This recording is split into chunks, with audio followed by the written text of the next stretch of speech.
Hello সবাইকে, welcome to our channel ঘরকন্যার টুকিটাকি। তো আজকের রেসিপি পটল আলুর তরকারি।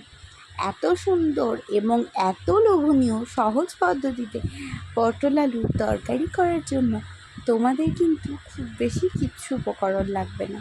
প্রথমেই কড়াইয়ে তেল দিয়ে অল্প একটু তেল প্রথমে কড়াইয়ে দেবে, তারপর ওই তেলটাই কড়াইয়ের গায়ে বেশ ভালো মতন করে খুন্তির সাহায্যে দিয়ে দেবে। তারপর তোমরা আরও একটু তেল দেবে পটলটাকে ভাজার জন্য। বেশ আরও কিছুটা তেল যখন তোমাদের দেওয়া হয়ে যাবে, তখন তোমরা সেই তেলটাকে কিছুক্ষণ রাখবে। তারপর যখন দেখে নেবে যে তেলটা গরম হয়েছে কিনা। যখন দেখবে যে তেলটা গরম হয়ে গেছে, তখন সেই তেলে দিয়ে দাও পটলগুলোকে বেশ কিছুক্ষণ তেলের মধ্যে নেড়ে নেবে। পটলটাকে বেশ কিছুক্ষণ যখন তেলের সঙ্গে নাড়া হয়ে যাবে, যখন দেখবে পটলটা একদম তেলের সঙ্গে বেশ ভালো একটা মিক্সিং হয়ে গেছে, খুব সুন্দর তেলের সঙ্গে মিশে গেছে পটলগুলো, তখন তোমরা পটলের মধ্যে অল্প একটু নুন এবং অল্প একটু হলুদ দিয়ে দেবে। অল্প একটু নুন আর অল্প একটু হলুদ দিয়ে দেওয়ার পর যখন পটলটা দেখবে যে হালকা একটা ব্রাউনি কালার চলে এসছে, তখন পটলটাকে তুলে নেবে কড়াই থেকে। পটলটাকে বেশ ভালো মতন করে কড়াই থেকে তুলে নেবে। পটলটা কিন্তু খুব বেশি ভাজার দরকার নেই। দেখো তোমরা স্ক্রিনে যে আমি কতটা পরিমাণ পটলটাকে ভেজেছি, বেশ অল্প একটু গোল্ডেন ব্রাউনি হয়েছে, আর পটলটাকে কিন্তু আমরা তুলে নিয়েছি। বেশ অল্প একটু গোল্ডেন ব্রাউনি হয়ে পটলটা সবটা তুলে নেওয়ার পর আমরা এবার দিয়ে দেবো ওই কড়াইয়ের ওই তেলটাতেই আলুগুলোকে দিয়ে দেওয়ার পর আলুটাকেও বেশ ভালো করে তেলের সঙ্গে নেড়ে নেব। ঠিক একই পদ্ধতিতেই যখন তেলের সঙ্গে আলুটাকেও মেশানো হয়ে যাবে, তখন তোমরা আলুটার মধ্যেও নুন এবং হলুদ অ্যাড করতে পারো। দেখো এখানে আমি কিন্তু অ্যাড করিনি, কারণ অ্যাড না করলেও চলে। তোমরা যদি আরও একটু টেস্ট আনতে চাও তো তোমরা এখানে অ্যাড করতেই পারো। আমি একটু সহজ পদ্ধতিতে করেছি বলে আমি শুধুমাত্র নুনটাই অ্যাড করেছি, হলুদটা আমি আর অ্যাড করিনি। তো নুনটা দিয়ে দেওয়ার পর আলুটাকে আরও বেশ কিছুক্ষণ ভেজে নেব। তারপর আলুটাও যখন একটু গোল্ডেন ব্রাউনি কালার হয়ে যাবে, তখন আলুটাকেও তুলে নেব কড়াই থেকে। আলুটাকে বেশ ভালো মতো করে কড়াই তুলে নেওয়ার পরে আরও অল্প একটু তেল কড়াইয়ে আমরা দিয়ে দেবো। অল্প একটু তেল কড়াইয়ে দিয়ে দেওয়ার পর আমরা এবার চলে যাব রান্নার প্রসেসে। এতক্ষণ তো আমাদের ভাজাভুজি এগুলো হলো। এরপর কড়াইয়ে তেল দিয়ে দেওয়ার পর যখন দেখবে যে তেলটা বেশ ভালো মতন গরম হয়ে গেছে, তখন সেই তেলে দিয়ে দেবে অল্প একটু জিরে ফোড়ন। তোমরা এখানে সাদা জিরে ব্যবহার করবে, কালো জিরে ব্যবহার করার প্রয়োজন নেই। তবে তোমরা যদি চাও তো ব্যবহার করতে পারো, অসুবিধা কিছু নেই। আমি সাদা জিরেই ব্যবহার করেছি। তারপর দিয়ে দেবে একটা তেজপাতা 2 টুকরো করে দেবে। তোমাদের যদি কারো তেজপাতা খেতে ইচ্ছে না করে, তো তোমরা এখানে তেজপাতার পরিবর্তে শুধু গোটা গরম মশলাও ব্যবহার করতে পারো। তারপর আমি দিয়ে দিয়েছি একটা দারচিনি এবং এলাচি। লবঙ্গটা এখানে অ্যাভয়েড করার চেষ্টা করবে, কারণ একটু মিষ্টি মিষ্টি খাবার হলে তখন লবঙ্গটা ভালো লাগে। না হলে আমার মনে হয় আমার লবঙ্গটা খুব একটা এই সব তরকারিতে ভালো লাগে না। তারপর ফোড়নটা দিয়ে দেওয়ার পর ফোড়নটাকে বেশ ভালো মতো করে ভেজে নেবে। খুব বেশি কিন্তু ভাজার প্রয়োজন নেই। তোমরা এখানে কিন্তু কাঁচা লঙ্কাও ফোড়নে দিতে পারো। আমি যেহেতু ঝালটা একটু কম দিয়ে করছি এবং ছোটো বাচ্চারা খাবে, তাই আমি এখানে লঙ্কাটা দিই। তারপর দিয়ে দাও কুচিয়ে রাখা পেঁয়াজ। তোমরা এখানে পেঁয়াজটাকেও বাটা ব্যবহার করতে পারো, কিন্তু আমি একটু কুচিয়েই ব্যবহার করছি। বাটা ব্যবহার করলে আরও বেশি তরকারিটা ঠিক হবে, তরকারিটা দেখতে সুন্দর হবে আরও। তো আমি এখানে পেঁয়াজ কুচিটাই ব্যবহার করেছি যেহেতু, তাই পেঁয়াজ কুচি দিয়ে করলেও পেঁয়াজটাও গলে যাবে, তো কোনো অসুবিধের কিছু নেই। তারপর পেঁয়াজটা দিয়ে দেওয়ার পর বেশ ভালো মতন করে তেলের সঙ্গে নেড়ে নেব। একটা জিনিস খেয়াল রাখবে, এই সময় যেন গ্যাসের ফ্লেম একদম লো থাকে, কারণ হাই আছে যদি গ্যাসের ফ্লেম দেখা হয় তো সেক্ষেত্রে পেঁয়াজটা পুড়ে যাওয়ার সম্ভাবনা আছে।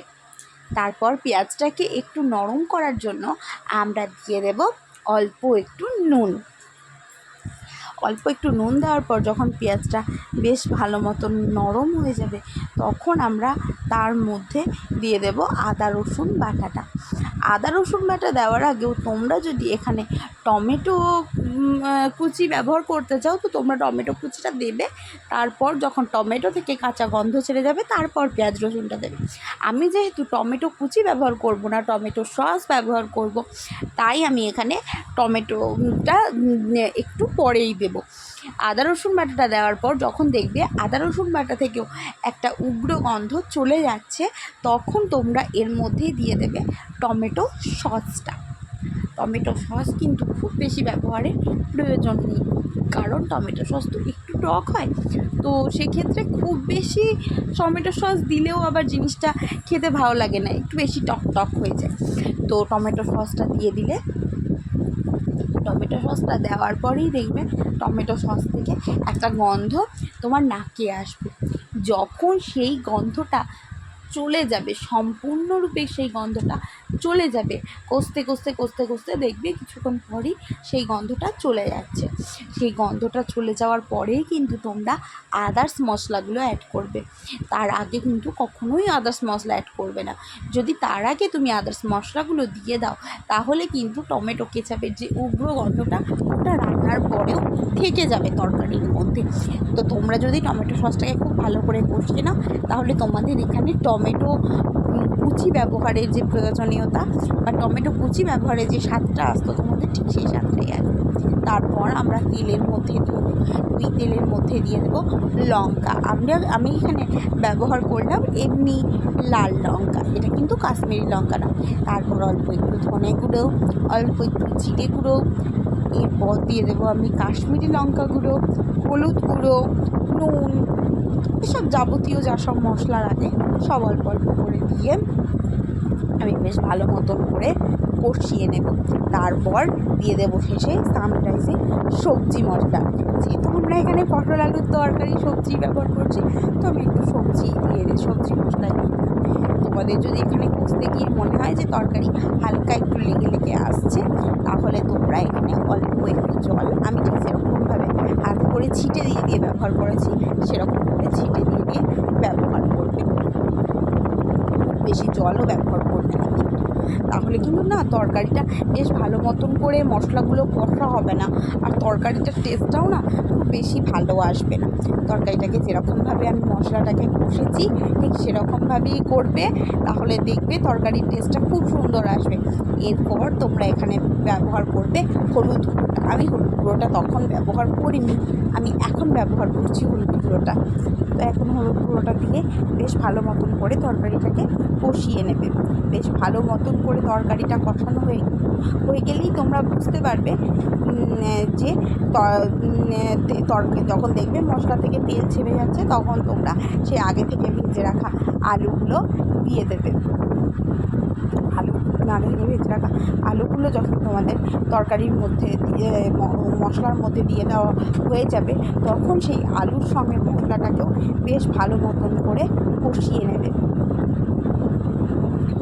বেশ ভালো মতন করে আলুর সঙ্গে যখন দেখবে তোমরা যে মশলাটাকে কষা হয়ে গেছে তখনই তোমরা কিন্তু জল ঢালবে। তার আগে কিন্তু একদমই এখন থেকে জল ঢালবে না, তাহলে কিন্তু তরকারি আলুর মধ্যে খুব বেশি ভালো করে মশলার যে গন্ধটা সেটা যাবে না এবং তরকারিটাও খেতে অত সুস্বাদু হবে না।